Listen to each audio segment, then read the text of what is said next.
Dear students, आज हमने properties of hyperbola करनी है। इससे पहले हम क्लास में हाइपरबोला के तमाम पैरामीटर्स और इक्वेशंस और प्रॉब्लम्स रिलेटेड टू हाइपरबोला कर चुके हैं। आज हमने इसकी प्रॉपर्टीज़ को स्टार्ट लेना है।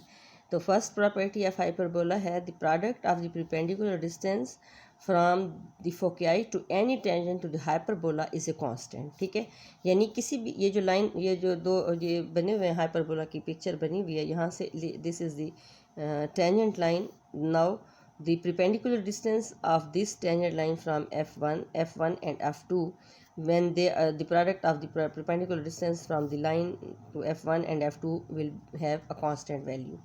So as we know the equation of tangent, हमने आपको पहले भी बताया कि equation of tangent to the parabola क्या हाइपरबोला क्या होती है कि हमारे पास कोई पॉइंट है तो उस पे वो पॉइंट अगर हमने लिया है a secant theta into b tangent theta, ये हमने वो पॉइंट लिया है जो पहले हमने आपको बताया था कि ये ऐसा पॉइंट है जो कि हाइपरबोला को सेटिस्फाई करता है। तो इसका मतलब ये है कि ये हाइपरबोला पर लाई करता है। तो let the line tangent is passing through this point. As we know, the equation of tangent is equal to x1 dividing by a square minus y1 dividing by b square is equal to 1. Now by putting the value of the point, यानी point आपका क्या है a secant theta, x1 की value हो जाएगी a secant theta dividing by a square minus y into b tangent theta dividing by b square minus 1 is equal to 0। तो ये हमारे पास आ जाता है x secant theta dividing by a minus y tangent theta dividing by b minus 1 is equal to 0। Now this is the equation of tangent to the hyperbola at the point P a secant theta into B tangent theta. Now we have to find the perpendicular distances from the foci F1 and F2 to this line. जैसे कि हम जानते हैं कि line से perpendicular distance from the point क्या होता है, परपेंडिकुलर डिस्टेंस हमारे पास होता है equal ax1 plus by1 plus c dividing by a square plus b square. ठीक है, तो ए वाले जो ए बी हम लेते हैं लाइन से और x1 y1 हमारा पॉइंट होता है। तो x1 y1 हम लेंगे फोकल पॉइंट से F1 से F2 से, और a और b हमारा होगा लाइन से। यहाँ पर a हमारे पास है secant थीटा डिवाइडिंग बाई और b हमारे पास है tangent theta dividing by b। ठीक है, अच्छा जी, ये हमारे पास वैल्यू आ गई। यहाँ से हमारे पास आ जाएगा ax1 किसके इक्वल होगा, a तो हमारे पास है ना secant theta dividing by a। अब हम फोकस F1 से डिस्टेंस ले रहे हैं।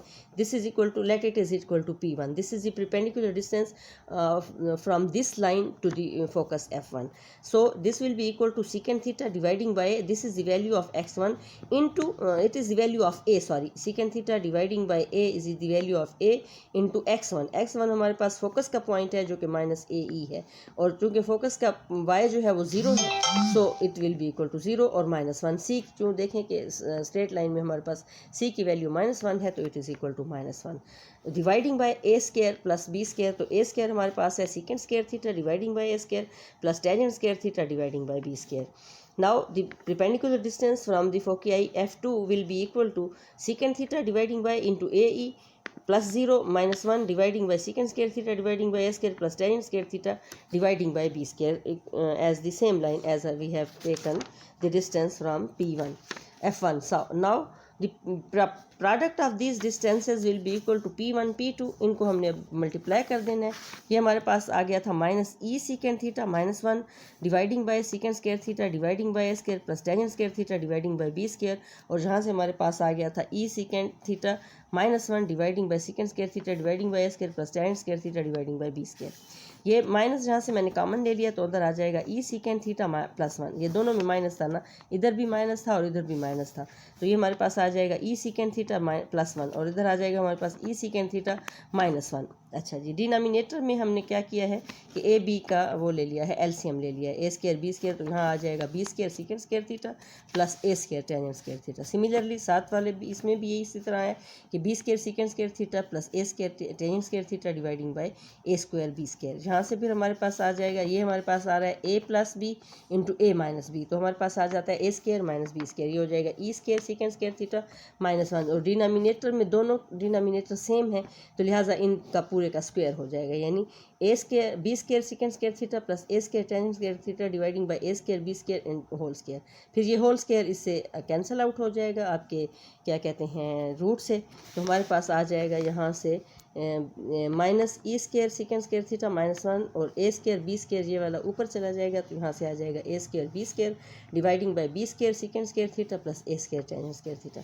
यहाँ से हमारे पास ये फिर अब हमने इसको रूट इससे बाहर निकाल दिया, क्या कहते हैं मॉड से। जब मॉड से बाहर निकालेंगे तो ये नेगेटिव खत्म हो जाएगा। ये हमारे पास आ जाएगा B square second square theta plus A square second square theta -1, ये हमने टेंजेंट स्केयर थीटा की जगह पर लगा दिया सेकेंड स्केयर थीटा -1 डिनोमिनेटर में।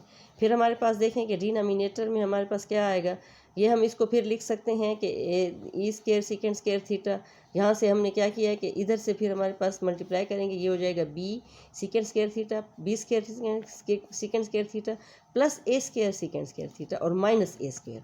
फिर हमने ये डेफिनेशन पुट की है यहाँ पर कि A square plus B square is equal to होता है सी स्केयर, जो कि इक्वल होता है ए स्केयर ई स्केयर के। ठीक है, तो ई स्केयर की जगह पर मैं लगा रही हूँ, यानी ए स्केयर बी स्केयर की जगह पर मैं लगा रही हूँ ई स्केयर ए स्केयर।